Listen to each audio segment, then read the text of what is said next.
morning mga master.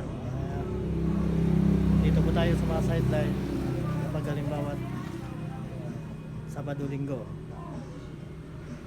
Ito mga gamit namin. Antayin na po yung isang torno, isang machine. Ito, matagal na itong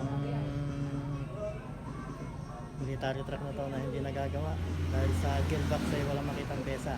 US kasi, US mo kasi ito. US military truck.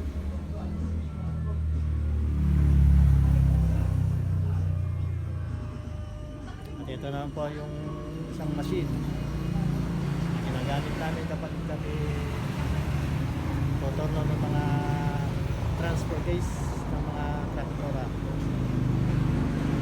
Maliit lang na talyan pero kumpleto naman po sa gamit at masino.